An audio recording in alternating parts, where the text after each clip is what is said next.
Real Conversations with Johnnie Finch. I'm here with the revolutionary Jarmichael Harris. Brother, thank you for being here today, man. I have been following your work for a while now. A lot of people have asked, just commonly, how I tend to go about meeting my guests, and this is a good one because I actually met you in church, man. So I know my mom's gonna be happy to hear that. Absolutely. Along with everything that's going on, man, I really appreciate you. We got education, we got the counseling side, we got so much going on right now. I really appreciate you for being here, brother.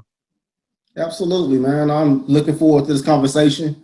Like you said, we go back just a little bit, not too far back, but the time that I have gotten to know you, man, and we have some mutual friends as well, and so it's been really cool just to chop it up with you and kind of get to know you the last few years. Yes, sir. Yes, sir. If you don't mind, tell everybody where you're from, brother. I'm from Salisbury, North Carolina, man. 704. There's more to the 704 than Charlotte. People always ask, where you from? I say, I'm from Salisbury. I say, where is that? You know what Charlotte is? 30 minutes north. I got you. So, I got you, man. I got you. And small town Salisbury, it's kind of like a medium. Yeah. It's like Greenville without ECU. Oh, got you. I got you. So you had a pretty sizable high school class? Decent. We were 2 AA in athletics. So I think I probably graduated a class of around 200. Oh, yeah. I mean, okay, 2A. I can definitely see that. Growing up, man, I understand now you're working at ECU, man. You're counseling. You're doing your podcast. When exactly did you decide to go to ECU? Bruh, if I'm being 100% honest with you, I don't even think I really understood or knew that ECU existed until like my freshman year of high school. Okay. And the only reason I even knew about ECU was because I played football and we had a senior on the team that was being recruited heavily by ECU. Like he was getting a letter from the coach like every week. And so, we see these letters coming in from the coach's office. So, what's up with this ECU? And I didn't think too much about it until about my junior year. We had another guy by the name of Scotty Robinson that was also being recruited. And so both of them were out here at ECU right around the time that I was looking to go to college. And, I was, in my mind, I was pre-med. Mm-hmm. And so everything I was doing from like 5th grade through grade school was all about medicine and science. And so ECU had a medical school, and they accepted more students from ECU than any other university I would have went to. And so I was like, all right, well, this sounds like a direct track. I got to ECU, spent about a semester here, and was like, yeah, I don't think med school is going to be for me, but I found my niche. And the crazy thing about that, man, is most of our tracks. I remember growing up, and you have your home or your local environment. I remember both of my mom and dad went to HBCUs. My dad went to Elizabeth City State, my alma mater. My mom went to North Carolina Central University, and all of their friends all went to HBCU. So when they would get together, they would be, A&T, Central, Norfolk State at the time. Well, still Norfolk State, but they were in the CIAA at that time. Mm-hmm. And so growing up, I always thought, Central, Elizabeth City State, all of these schools. But then when I was in middle school, I started watching basketball, and I was like, man, when is Elizabeth City State going to be on TV? Because in my mind, that was the actual tracking. When you heard my parents and their parents speak about the schools, like, these are the best schools out. Like, and I'm looking at the people that I admire, and I'm like, man, I got to, go to one of those schools. So I did end up at a HBCU, which I really, really enjoyed this experience. Now, as of maybe 3 weeks ago, I was introduced to the term PWI, and they kept dropping PWI. I was like, man, you know how you pull somebody to say, like, man, what's a PWI? They was like a predominantly white institution. White institution, so that's got a name now. yeah. And there's a couple other names out there too. You also have minority serving institutions. Okay. And so there's as we're trying to broaden, our lexicon, new names gonna pop up all the time. HBCUs, PWIs is definitely where our community are most familiar with. I got you. Now, tell me a little bit about your experience at PWI. Yeah. And I'll actually tell you too, man, HBCUs is in my bloodline. So my father, he ended up going to the University of Tennessee and played football there, and eventually went on to be a coach. And through all of his coaching career on the collegiate level, minus the year that he worked at Appalachian State, which are HBCUs. So Fayetteville State and then North Carolina A&T. When he left A&T, he applied for the head coaching job at ECSU. Oh, okay. Before going to high school administration. So growing up, really the only colleges I knew, like you said, were HBCUs. You know, traveling different games and stuff with him, and you know all that stuff. So, and then being from Salisbury, we were right there at Livingstone. Yeah, Livingstone. So Livingstone College was right up the street from my high school. My high school did not have a track until my senior year of high school. So we practiced every day at Livingstone for doing track season. Shout out Livingstone. Shout out Livingstone, man. So entering school, what were the dynamics of your high school? So my high school was about, if we had to break it down, man, you had about 48% white, 48% black. Okay. And then 1% Asian and 1% Hispanic. Okay, half and half and half and half. And the culture was probably pretty similar. Everybody's pretty Southern and country. Yeah. I don't imagine what they call too many highfalutin, high-sedity folk in Salisbury. Well, it's very interesting, man. We got a lot of old money in Salisbury. Okay. You got to remember that, like, in Salisbury, you have, you have Food Line, Cheerwine. The Cheerwine family, the son of the founder of Cheerwine, went to school with my father. Okay. His grandkids went to school with me and my brothers. So that's some old money through Salisbury, man. Yeah. And the interesting thing about Salisbury High School is very much like J.H. Rose in this area, you get both mixes. Okay. The community at that one school. Nice. Now, all the schools in the county, North Rowan, South Rowan, East Rowan, West Rowan, are very much segregated. North Rowan was predominantly black. All the other schools across were pretty much white. But Salisbury, right there in the middle of the county, was the most diverse school probably in the entire county. And that's where you went? Yep. I got you. Oh, and just a little context, guys. Jay Harris has something called Benjamin Button, so he actually is not 20. He's actually not 22 years old. He's actually in early to mid 32. I forgot. Because they may thought I was interviewing, man, because you were still in high school.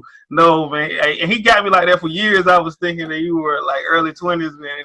And actually, when I did the math, I was like, well, he's got his master's. He's been out of school for a while. He's at least 30, 31, 32 years old. But, man, now you look good, brother. That's a good thing, man. Appreciate you, man. Definitely a good thing. You.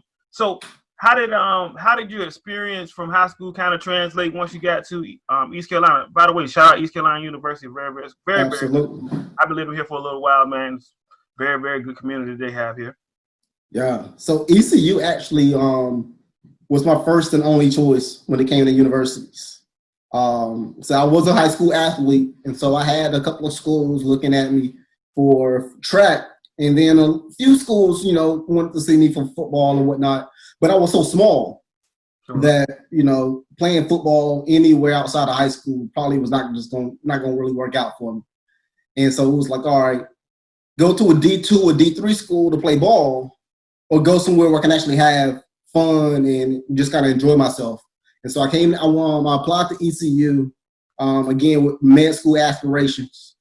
And I applied early enough in the process that if for whatever reason I didn't get accepted into ECU, I could just apply it somewhere else and keep it moving. But, So that's a tip for the high school kids that might be watching your show, man. If you apply early, you get options. Otherwise, you end up spending hundreds of dollars in application fees. Sure. So once you get here, obviously you're African American, man. How are the dynamics as far as are you clicking really fast with the culture at your school, or was it a little different from home, very similar to home, or? Very interesting. I think for me, my college experience was more about kind of recreating myself and getting outside of my own head. Mm-hmm. You know, so getting to ECU, getting involved with the Black Student Union like immediately, getting involved on campus. I tell students all the time, my GPA would have definitely been better if I wasn't quite as involved. But if I could have minored in student organizations or student leadership, something of that nature, I would have had to been a straight A student because I was so involved in so many things across the campus.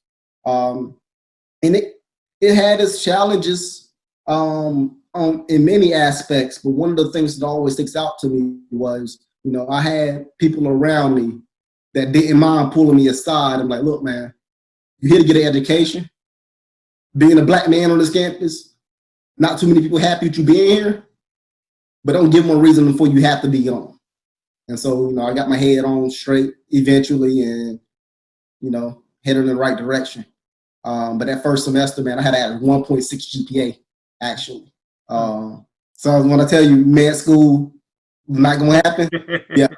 Me and chemistry just didn't get along, but obviously you don't fail just one class to get a 1.6 GPA. Sure. But you know, I had to find my lane. Sure. You said a lot of it was getting outside of your own head. What do you mean? Yeah.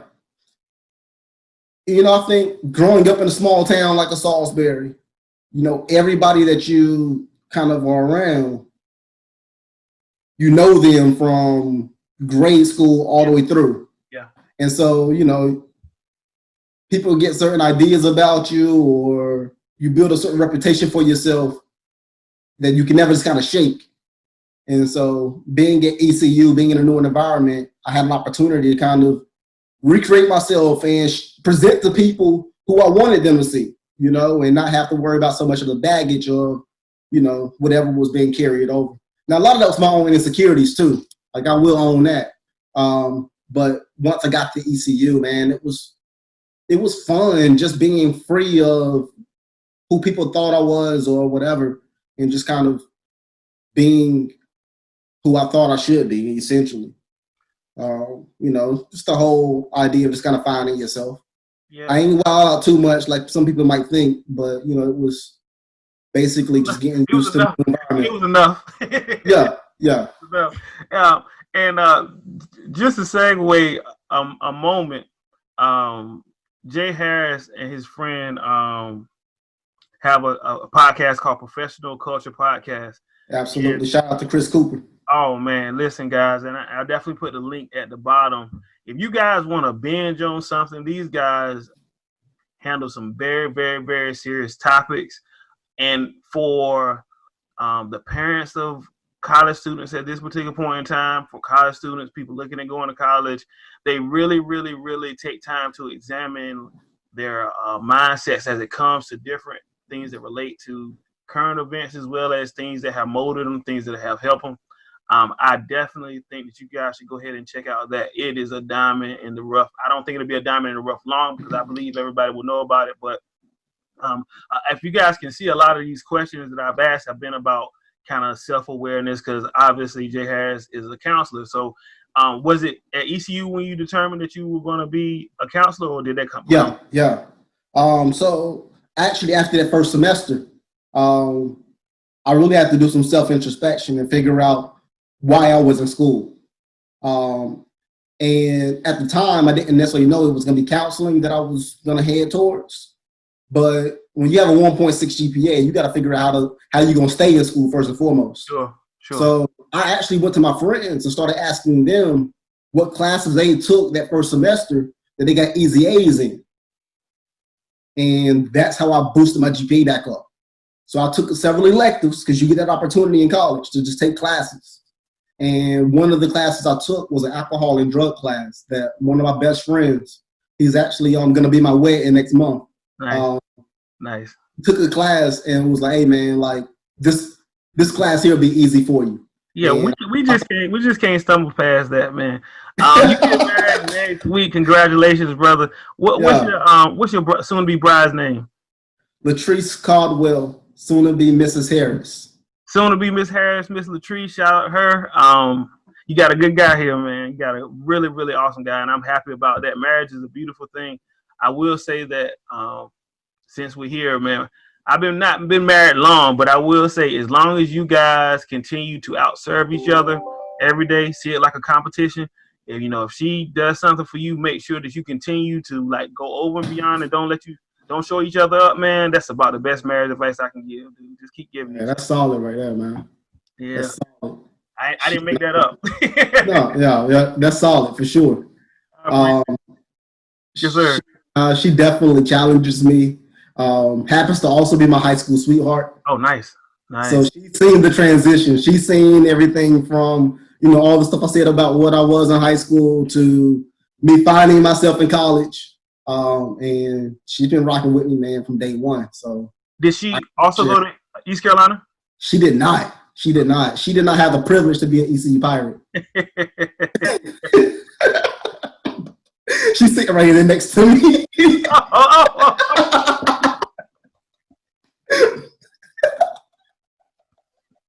Hey, Latrice. Yeah, man. No, she actually went to UNCG. Okay. So she so she went to UNCG, and we always have a back and forth. She's not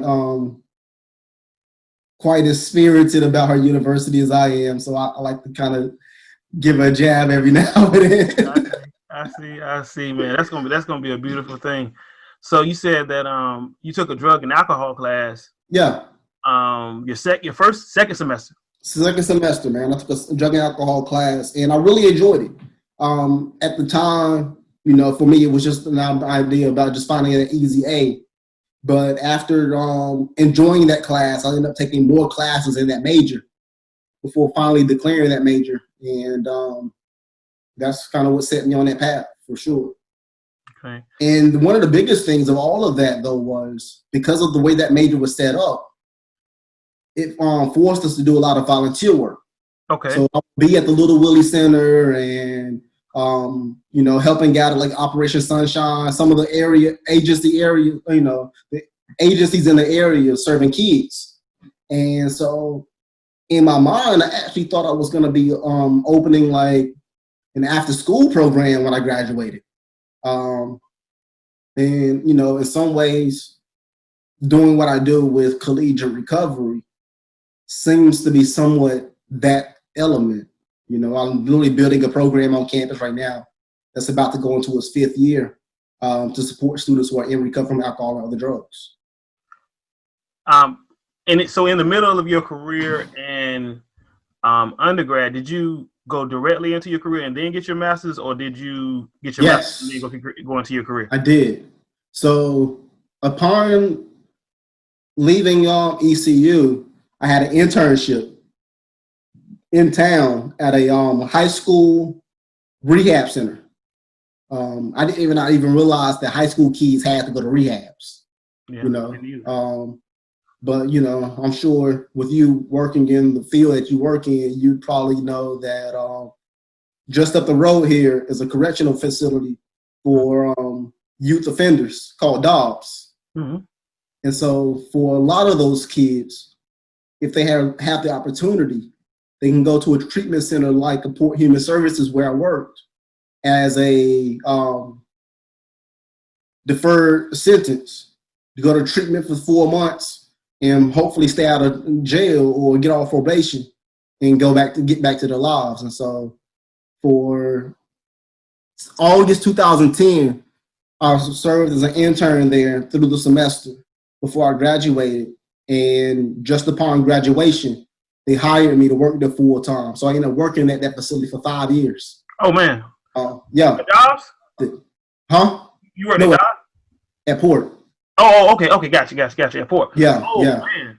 Port is rough. Port is rough. You get to see from rock bottom all the way to recovery. So Recovery. my very first day on internship, you know me, man. I show up 30 minutes before my shift, ready to go, excited. 7:30 in the morning. Mm-hmm. Mm-hmm. Walk through the door. They had just broken up a fight at 7:30 in the morning. Mm-hmm. And I walk in like, yo, what did I get myself into? Yeah. And, you know, it just so happened that in this particular facility, it always happened. It was a co-ed facility. So you usually had anywhere between 6 and 8 guys and 2 to 4 women. And so it was a couple of guys in there jockeying for a position because there was a new girl in the facility. And so they got the fighting over whatever, and I was like, dang, this is about to be rough. But I stuck it out, man. I loved it. And what I explain to people, you know, all the time is when I was there, it was literally my job to teach high school kids how to be kids again. Oh man. So you talked earlier about me having a fountain of youth. Man, sometimes I was playing basketball 4 to 6 hours a day. Yeah. You know, so I stayed in pretty good shape and running around with high school kids all the time. And so I did that for 5 years. We would go camping trips, fishing trips. I went skiing for the first time with a group of kids, and even took a trip down to Florida. We go swim with the manatee, man. We had a lot of really cool experiences during that time. What most people would consider family vacations. Sure. You know, again, I say my job was to teach kids how to be kids again. So, you know, a lot of what we did was about just providing new opportunities that most kids experience, but because of the choices they had made or their home environments, they didn't have those opportunities. And what percentage of the gentlemen that you work with were minorities, you think? Of the young men, about 50-50. Okay. Yeah. Now, of the young ladies, we hardly ever saw an African American female. Okay. And again, most of these kids were court ordered. Mm-hmm. So that again kind of shows you just the dynamics of when it comes to the court system, how opportunities are, you know, afforded to individuals. Sure. Yeah, I did a 7-year stint at the Women's Juvenile Detention Center before law school, and those were some good times. There were some good times. There were some frustrating times. I remember those shifts. Sometimes we would have you go in 3 or 4 days, and by the end of the 4th day, those kids would wear me out. I mean, they would wear you out. But and I always say, when you see the visitation day, whether they're getting a visit or they're not getting a visit, mom and dad are coming. It's obvious that mom and dad, you know, have a lot of issues that are going on. And they, you know, they're staring in the mom and dad's eyes, and they love them just like I love my parents. You know, they came in, whether they were under the influence or not. It was definitely a development for me going into practicing, because I mean, unfortunately, I ended up representing a lot of the young men that I had saw, and so I kind of saw the track that I thought, you know, other than having some type of intervention. And every now and then I run into somebody that didn't continue on that track. But it's just crazy. I mean, 15, 20 years later, I run into somebody and we'll look each other in court, and I'm like, it was good to see him. You know, it's good to see him. And so from there, so what was the career track after you did your 5 years? So while I was there, I realized that in a lot of ways, I felt like a glorified babysitter. Oh yeah, you are a babysitter. Your job is to make sure that they don't kill themselves and don't kill each other. That comes with the counseling piece. I mean, that is counseling though, right? Right. I mean, at some point, you know, but at the same time, you know, I was basically working an entry level position, and I was ready for something different. Sure. And that's when I realized, if I'm going to do anything else in this field, I got to go back to school. Okay. So I ended up going back to ECU. Okay. working full time, going to school full time to get my master's. And that was ridiculous. Like, I don't wish that on anybody, bro. Sure. I mean, for basically 2.5 years, I didn't see my family. Oh, man. Because I was basically working 40 hours. And then on top of that, also in class. Oh, and this was still working at your full-time job. You hadn't switched jobs at that point? No. Okay, I got you. No. I didn't actually switch jobs until my last semester in grad school, when I had built the program and helped to build the program at ECU. And I was like, hey, y'all, I graduated in December. It's July. We ain't hired nobody for this position yet. Holla at your boy. Sure. So, yeah. So developing, which program are you speaking about? The Collegiate Recovery Program at ECU. Tell us a little bit about that. So I'm making it real simple, man. My job is to provide space and opportunity for anybody that's in recovery, seeking recovery, wants to just do something different about their drug use while at ECU. You know, when I worked at the place at Port, right, working with high school kids, the adage used to be, you know, if you go to treatment, you probably need to spend about 4 to 5 years outside of college just working on yourself before you're ready to go to college. Oh, repeat that. People used to believe you go to rehab. Okay. You need to spend 4 to 5 years working on yourself before you go to college. Inpatient rehab?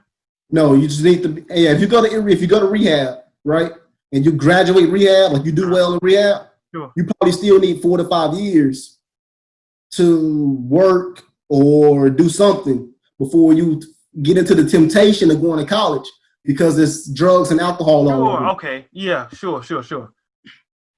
But as you and I know, if someone's looking to better themselves, education is probably going to be one of the first routes you need to make a step from point A to point B. So as someone who might be struggling with the alcohol use disorder or some other drug addiction, how are they going to find purpose sitting at the house, trying to stay away from the bad influences, instead of going out to college somewhere? And so what Collegiate Recovery does, it provides that opportunity to have supportive environment of peers and faculty and staff around you to support you in making your decision to stay clean and sober while on a college campus. And so, you know, we're now one of 150 some schools across the nation with formalized programs like the one we have at ECU. When we started our program in 2014, 2015, there was only about 20 programs across the entire country. How did they go about selecting you to head up the program? Very interesting, right? So working at Port, I can tell you that there were several kids that we would meet that, very much like jail, come in, do well, get out, 6 months to a year later, they're right back where they started.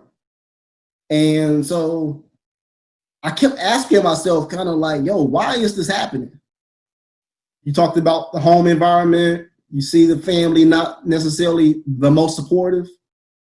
You got to find that support somewhere. And so there was actually a documentary that I had watched while in grad school that kind of laid out what it would look like in a perfect world if we actually supported people who were in recovery and gave them those steps to actually recover and support them along the way. And collegiate recovery happened to be one of those steps. And so I was like, dang, you know, working at Port, there was one particular kid that I met my first week on internship at 13 years old. He came back at 15 years old. He came back at 17 years old. And we like, yo, he could do well while he was with us, but he didn't have the support outside of treatment. And so what programs like collegiate recovery communities do and recovery high schools do is give these kids that support that they need along the way. We're not treatment, but we just help put that safety net around you until you can stand on your own. Sure. And so Upon graduation, is that when you transition from Port to ECU? Yep. And what exactly is was your degree, your master's degree in? My master's degree is in clinical counseling. Okay. So I'm a licensed clinical addiction specialist right now. Yeah. Man, that's hardcore. That's hardcore stuff, man. that's definitely hardcore stuff. And now it makes sense when I listen to whenever you're always talking levels. You kind of get like the physical level, then the mental level, and so I've been picking it up, like kind of listening to you. But I see, I mean, that had to be a great experience. You could get the educational side as well as just like you're right there with them every day. Yeah. So how did they go about that? You know, did they just say, "Hey, man, we want you to head this up," or you never really quite told me how they chose you? While when I was in grad school, I told you I saw the documentary. Mm-hmm. Well, I got super excited and started writing emails to faculty and anybody I thought would listen to me about helping me create this program. And initially, I got like "Hey, that sounds like a good idea. We'll get back to you." And like I told you, man, I'm working full time. I'm in school full time. Like when they was like, "I'll get back to you," I was like, "Man, all right, you know, I'll say that dream for another day." And about 2 to 3 months later, our governor, Pat McCrory at the time, came to ECU and was like, "Hey, I heard about these programs called Collegiate Recovery. We're going to have 6 of them in our state, and ECU is going to have 1 of them." And as soon as I heard that message, I got back on the line. I was like, "Hey, y'all remember me? This is happening." Oh, yeah. That's how we got it going, man. Nice, man. Nice. And so you graduated, and you were working on the program for how long before you graduated? About a year. Okay. And so at this point, you're on the ground floor. You're the go-to guy as far as collegiate recovery goes, because you at this point know more about it than anybody else. Yeah, well, it's very interesting, man. Collegiate recovery as a whole has only been around for about 40 years. Okay. And I've been connected to it for the last 5 or 6. So yeah, it's like getting in on something at the ground level and really just, you know, creating those opportunities for other individuals, man, whether it be the students that I work with or my colleagues across the nation, trying to actually get programs established on HBCUs. Sure. So North Carolina A&T also started a program the same time that we did. They were the first HBCU in the country to have a collegiate recovery program. And now working with them, we've helped establish some at NC Central. Elizabeth City might be working on one now, I'm not quite sure. Fayetteville State, and then Howard University up in DC, Virginia Union of Virginia. So HBCUs are trying to make their way through it as well, man. Sure. Alcohol and drugs, man, obviously that's a whole mix of issues. I guess we go from probably individual or guys who, you know, go out and drink too hard one night and, you know, get in some trouble, to, you know, your people who are prone to be alcoholics. Then you have your marijuana use. Then you have, you know, your pills now. Then you have your prescription drugs. Then you got your hardcore stuff. With such a big mix and a bag of things, how do you usually go about starting the process for counseling someone? Do you have your own little analysis that you do, own little category that you do, or how do you kind of start that process if someone's having issues? Yeah, man. You know, I'm all about helping the individual. So I'll ask them straight up, you know, what is your goal? Do you want to actually stop using? Do you want to slow down? You just want to drink on the weekends? Like, what is your goal? And then we kind of go from there. You know, and I think that's the most efficient way to help someone. Because if you know anything about the system, people get tired of getting told what to do. Sure. It's very seldom that someone asks them, what would you like to do? Yeah. And so that's the way I approach it, man. And, you know, help them kind of figure out their goals from there. And, you know, go step 1, step 2, step 3. And, you know, like I said, I just think Stephen Covey says, begin with the end in mind. So very much like myself, when I had my troubles in school when I was trying to figure out, all right, is it med school or is it something different? Ultimately, what I decided was I just want to help people. Yeah. And I can do that as a doctor, but I can do it in a whole lot of other ways too. And so I found what worked for me to get the end goal done. I see. When you travel the country, because I know you're involved big time. I see you on social media going to different meetings and different conferences. How is a good percentage of those people in your occupation or your colleagues, are they African American men? Bruh, like literally in my field and doing exactly what I do, I'm one of 3 black men in the entire country. And in one way, you kind of like pump your chest up, like, yo, like I'm doing it. But on the other hand, you're like, yo, what's really going on here that there isn't more representation in this field? Because what we know is substance use disorders don't discriminate. No, they don't. They don't. And no matter how you want to look at the criminal justice system and the failed war on drugs, whites and blacks use substances at the same rate. Oh yeah. Oh yeah.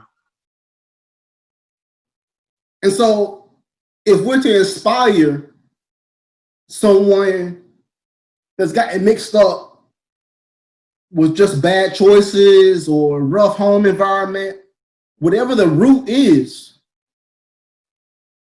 if a kid decides they finally want to do something different, they should be able to look to somebody who looks like them that's doing something different. Yeah. And we're just not seeing that on college campuses in collegiate recovery right now. And so one of the things that I'm passionate about is changing that narrative. Sure. So why is that the case?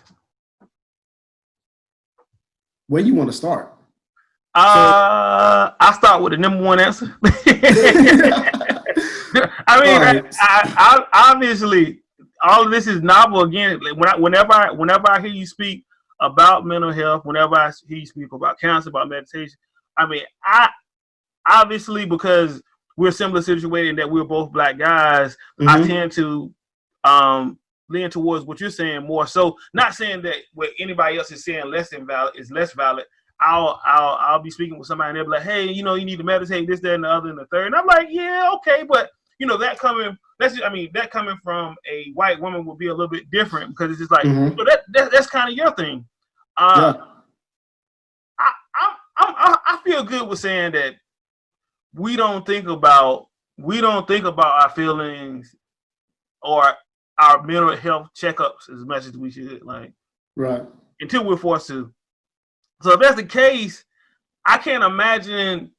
And if I've never seen any counselor, you said you're one of 3. You're one of 3 in the whole nation. So if I've never seen it, then why would I think that I actually wanted to do that? Right. And even your situation, you took a class and you got interested in it, and then I just don't. How did we get here? What is it about us where we kind of avoid that topic? I know you know the answer to it. It's systematic. Okay. Let's remember that. And not to get too deep, but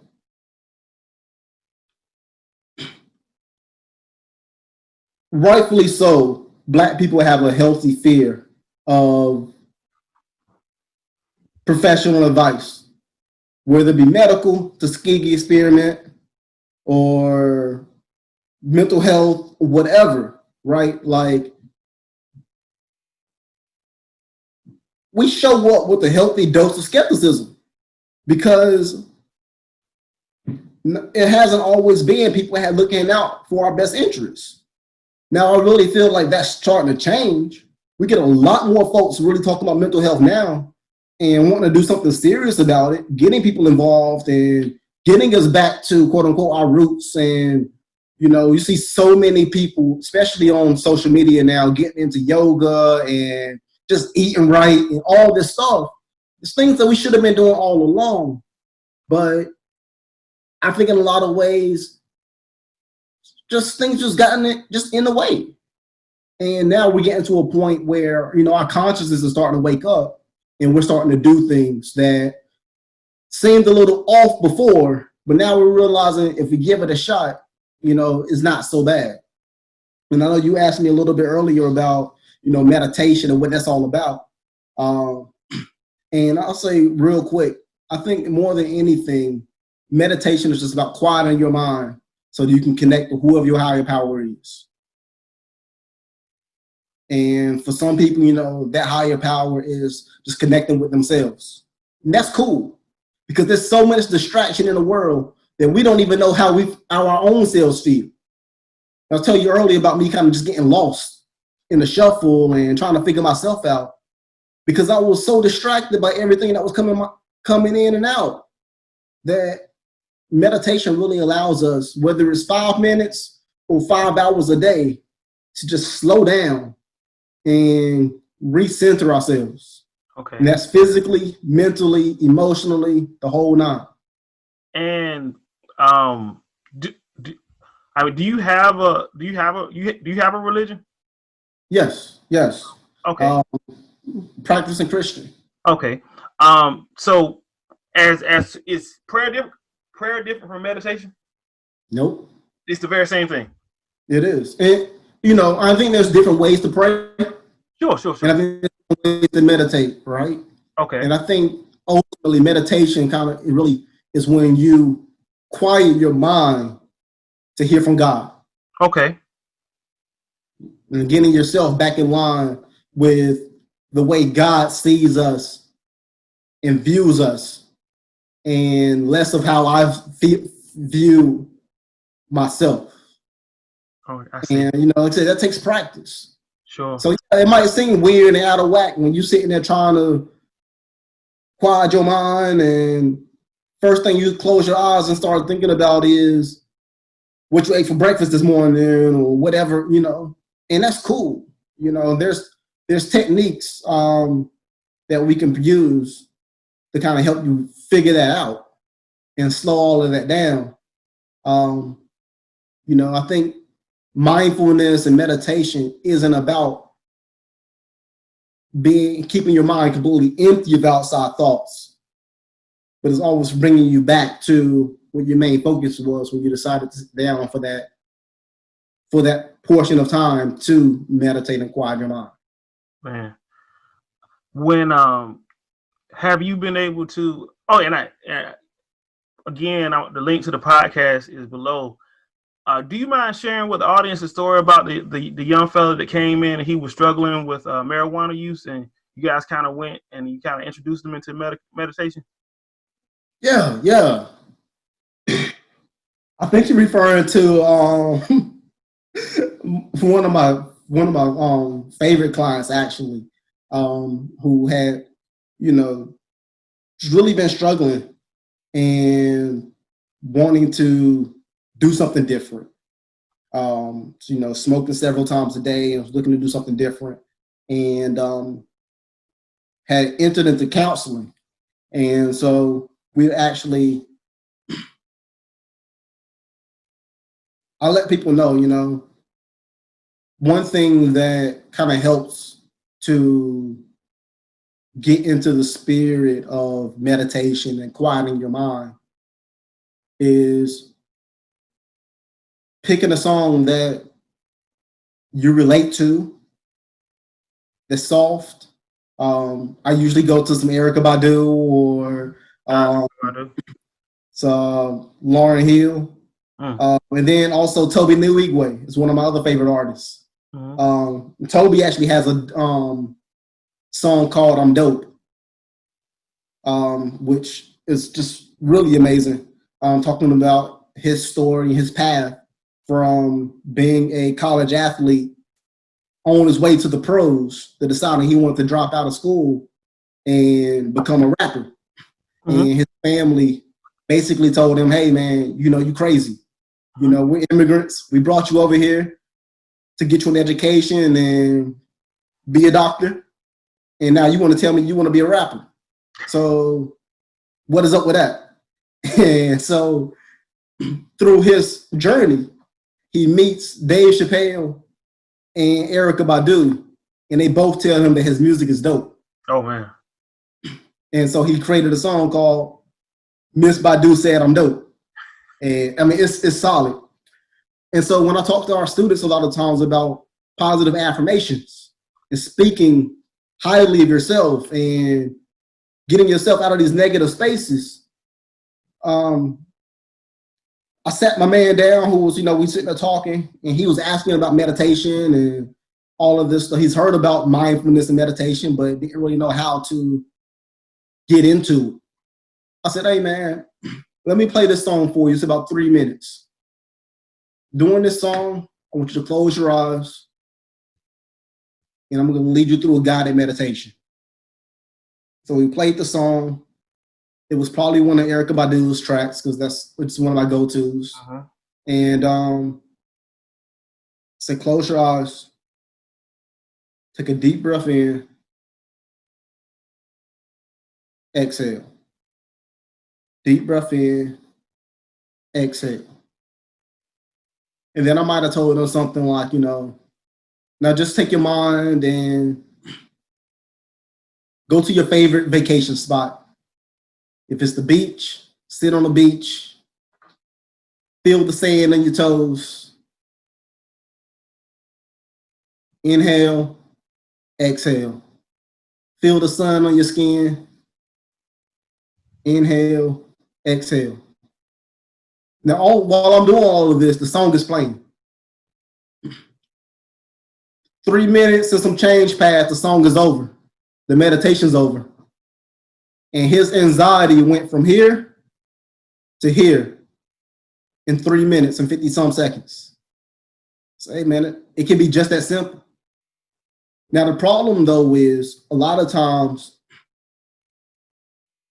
we try this in the middle of chaos and everything else is going on in our worlds. But it's like a muscle. So you got to strengthen that muscle. You got to work it out. You play sports, right? I did. I did. What sport did you play? I played a lot of basketball growing up, man. A lot of basketball growing up. How many games did you show up to without practicing? Yeah. By the time the games came around, it was all summer. During football season, I was practicing. Mm-hmm. Practicing in my mind, and when you walking from door to door doing your little layups as you go through the door. No, absolutely. So, yeah, right? The practice was definitely, the practicing time was definitely there. And so meditation is no different. Meditation and mindfulness isn't always about sitting still and getting your mind right, but it's that drive home from work, put on a song, work on your breathing. You stepped out the shower, putting your lotion on, take a couple minutes, inhale, exhale. Just teaching your body and your mind how to recenter.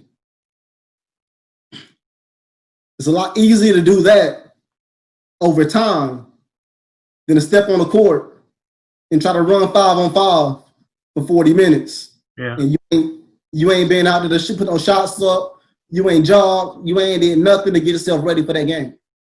Yeah. Mindfulness and meditation is the same way. Man, that's crazy, dude.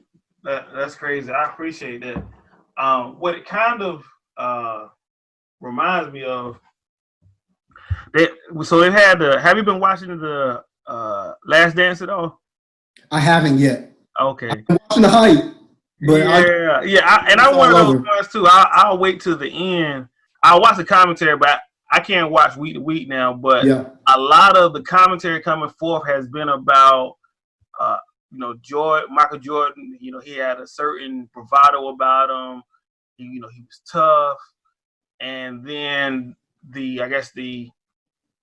when they talk about the athletes of the day, they always say, yeah, man, these athletes are so soft, man. These athletes are so soft. They're always doing this. They're always doing that. And obviously it's easier, as a black man to say, yeah, man, I identify with Jordan. I identify with Jordan. But when you look at these guys, you know, they're bigger, they're stronger. They seem to be. You watch LeBron James, seems like he does a lot of the meditation, and you know, maybe being tough is not always, you know, the way to go. Are we to the point, and you being the thought leader, I'm asking you, are we to the point where Black men are willing to accept that mental health is a thing now, or do you think we need more work? And if so, if that is the case, how do we like, you know, teach our children that mental health is important, and it is just as important as hard work, as dedication, as being honest, as prayer, and all those different things? How do we make our community more aware, and how do we make them care about it too? Because I mean, I'll be honest with you, I will look at it and I'll see it all the time. Obviously, that's in like you said, that's in the middle of the highway, so I got to go here, and I'm like, yeah, man, I could go meditate, but this bill right here is got to be paid tomorrow. I don't think that by the time I finish here doing this meditation that the light bill is going to go down anymore. Like, how do we get the word out to, especially Black men? I would say, you know, what, age 35 and up, that this is important. Yeah, man, you got to start the conversation. You got to start it early and often. You know, I think a big challenge with our community is this idea of toxic masculinity, and us not having a true understanding of what it means to be a man. You know, I think for many of us in our community, let me interrupt you just 1 minute, because I feel like I want to tell you what my example is about what being a man is before you say this, just so you can tell me that I'm wrong and I've been and not doing it right. So when I think about a man, I think well, obviously I have 2 kids and a wife, right? So I'm thinking, you know, securing the home. I'm thinking making sure everybody's safe. And I'm thinking providing for my family in whichever way that I mean. That doesn't necessarily mean that I pay all the bills, but it's like at the end of the day, I'm responsible for my family and their well-being and their security. So that's what I think about when I think about being a man. Right. Am I right or wrong? I mean, that's your perception. I'm not telling you that you're wrong. I'm not telling you that you're wrong. I mean, that's your perception. Am I toxic, man? Am I toxic though? Just let me know. No. So I think toxic masculinity goes way deeper than that. Okay. And especially when it comes to quote unquote gender roles and this idea that the only emotion a man is allowed to feel is anger. Real conversations. We doing this tonight, baby. Give it to me. Give it to me. Talk to me. Yeah. You know, I think that was one of the things that I recognized the most with the students I was working with at Port, was whether it was sadness, whether it was disappointment, sometimes even happiness, the only way they could express it was to get pissed off. Oh, man. It had to be the hyper aggression. Like I told you, we would play basketball for hours. And so we would see it come out in all kind of ways, man. But I think, again, going back to this idea of toxic masculinity and hyper masculinity too, we've just been taught it wrong. You say, you know, your example of providing and protecting. No, absolutely. But I think, again, far too often, if I'm not running around with multiple sexual partners and, you know, conquest and all of this, then somehow or another, I'm not a man. And I can't show emotion. I can't feel. Our culture, our society gets thrown so many curveballs, man. And as a 32-year-old man, I still don't know how to deal with it sometimes. I mean, you turn on the news every day, someone's being harassed, assaulted, or murdered. And we can only take but so much of that without finding some outlets for it. And so we talk about meditation, talk about, counseling, all these things. We really have to start talking about the residual effects of our kids, whether they're in college, high school, middle school, elementary school, seeing all this stuff on social media, seeing it on the news. You know when I realized that the world had this whole thing messed up? The first time I watched a man get killed on TV and the news didn't even have the wherewithal, or not even the wherewithal, the sensibility and compassion to say the images you might see are graphic. You might want to turn away. They didn't even do that. They was like, oh, here's another black man getting shot down. Bam, bam, bam, bam. More news on this at 5:00. Like, come on, man. You remember we used to get those type of warnings back in the day. When's the last time you seen one of those? It's more of a like, get ready. You know what I'm saying? It's not a warning. It's more like, hey guys, it's about to go down. It's not hey guys, put the kids away. I remember it being like, hey, if your kids are here, if you're sensitive, right, they give you a minute. It's like, oh nah, we about to do this. Go ahead and run that. Systematic, man. That's why when I say we need to start having these conversations early and often about taking care of your mental health, about positively expressing your emotions. And, obviously we're not going to get this right all the time, right? So your young son might lash out. And when he does, it's not to berate him and tear him down, but to say, hey, man, I get it. You're upset. Let's talk about what this is about. Tell me what you're actually feeling. Let's have a conversation about it. And the next time you're feeling this way, hopefully you can come to me and we can talk about it before you go and do X, Y, and Z. That's what's not happening right now enough in our community. Yeah. And I think we're getting to a point now where, I said this on the podcast right before we wrapped up season 4. When Nipsey passed and then Kobe Bryant almost a year later was the first time we really got to see black men openly grieve and nobody talk shit about them. Yeah. We finally get into that point where as a black man, I can actually feel my emotions and not have to feel some type of way about it.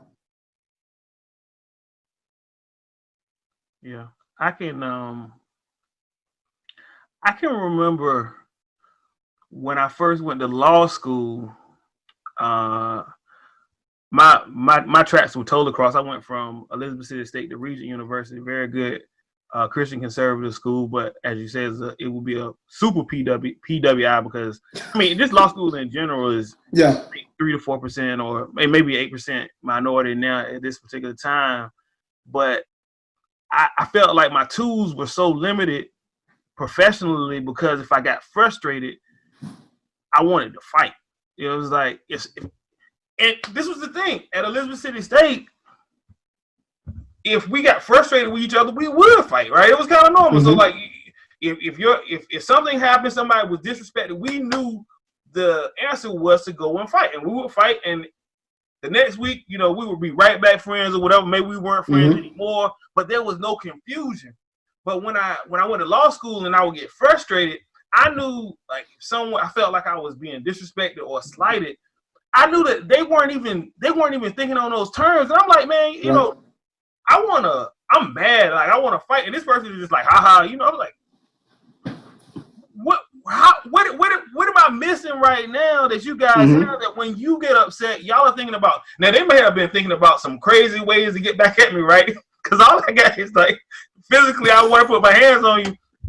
They probably already ruined my whole career at that single point in time. But I just felt so limited because it's so easy to just keep poking at someone, keep poking at somebody. Mm-hmm. It's like, we know at some point you're not going to want to take it. And what are you going to do? And then when you do it, that's what we are. I had my good roommate, not my roommate, my good friend Daryl came in the year after me. And I remember at times doing intramurals or whatever, because we were obviously, we would be highlighted because there's not that many of us. I had to put them aside many times, like, nah, man, that frustration that you're feeling right now, what you really want to do. I mean, if you do that, you letting everybody down. Everybody at home that's praying for you, they're happy that you are here. That's not going to be, that's not going to be good for me nor you, because I need you, you need me. And, I guess at that time, I was kind of opening up. Well, at that particular point in time, I had to be. Like, when you're the most vulnerable at times, when you're being academically challenged or socially challenged. So at that point, I had kind of got it, because I had been there for a year. But yeah, those tools are definitely something we need if we're going to get to the next level, man. That's crazy, man. That is crazy. Jay Harris, man, you are the man, dude. I pray that the mantle that you have, you can continue to empower us. I'm definitely going to continue to follow you. Let everybody know. I see you got your your background, you got it, but just go ahead and let everybody know how they can find you on social media, man. Absolutely, man. You guys can follow me on Facebook, Jarmichael Harris, and then also my Instagram and Twitter handles are Counsel and Laugh. You can see that there. But also my website, www.jarmichaelharris.com, is where you can find the podcast that Johnny's been talking about, and it's everything else. So I appreciate you having me on, man. This has been really awesome. When I was telling my fiance that, we were going to have this call, I was like, I'm excited. I don't know exactly where this is going to go, but I'm excited for it, man. And this has been much needed, man. I appreciate it. Yes, sir, man. I know. And what I kind of led to the last part to tell everybody is that you're a poet, man. Generally, the last couple of minutes, I usually ask just to, speak life into our audience. But if you don't mind, would you share one of your poems with our YouTube audience, man? And make sure y'all Absolutely. comment, like, and subscribe. I know you got it on deck. Whichever one of you, man, but I appreciate them so much. And we'll be praying for your wife, your future wife, and yourself and your kids, man. It's going to be great. But I'm going to let you close this out, man, and we'll be done. All right. This is to my fellas, the grown men handling business. You are the hopes and dreams of our ancestors, our blood steeped in survival. You were created for greatness. You've overcome the heartache and headaches, and it's no metaphor when I say that they want to see us dead. Today, there's nothing routine about a traffic stop, flashing lights in the rear view. Your life flashes before your eyes. Potential the last thing that you see before your heart stops beating. My brothers, you have survived the ivory towers of academia, undercover racist professors who never saw any worth in you. You may recall walking to class asking yourself, is it really worth it? You may have contemplated taking your own life on more occasions than you care to count, a plan and intent more times than you care to admit. But how dare you say you have nothing to offer, nothing to live for? My brothers, you have a purpose. You have a gift and message that the world needs to hear. We need you here. Maybe today is not your day. Sure, this year could have been more. Hear me when I say this.